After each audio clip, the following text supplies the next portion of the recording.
abakyala baffe bali wano badiya mubalengera bakuze esaawa yonna tutandika okulya amagi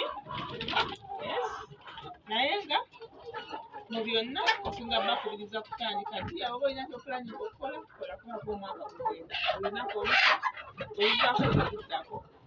oluvaako teruddako oba preparing the laying boxes bizaawo wadde nga wetubiikiriza ne bawalampayo those are our laying boxes amagi naye nga tunaatera nagawe tukalaba naye omubiri tugulaba. Yes, tuli very ready. Thank you so much for subscribing, for viewing.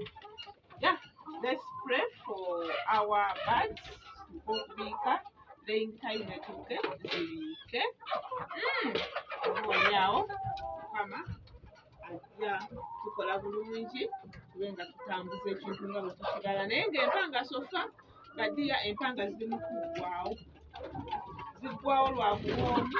Thank you so much abaguze, thank you so much, may God bless you. Namwe abaviewing sharing videos zange, thank you so much. Let's meet in the next video. If you are new, please don't forget